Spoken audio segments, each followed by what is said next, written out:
Fat burners are controversial. They're not a magic pill, but they can boost fat loss when used correctly.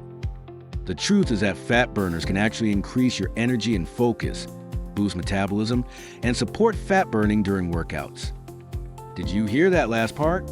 They support fat burning during workouts. Most people just take fat burners and then wait for some magic.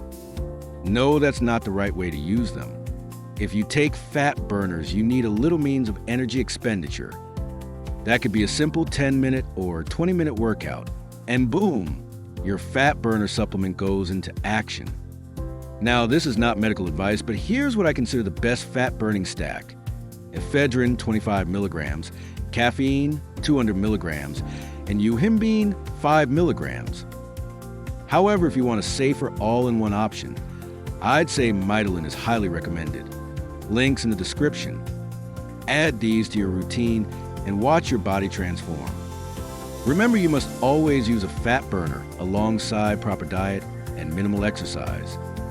If you like this video, then also watch our next video on how to preserve your muscle with leucine while actively burning fat.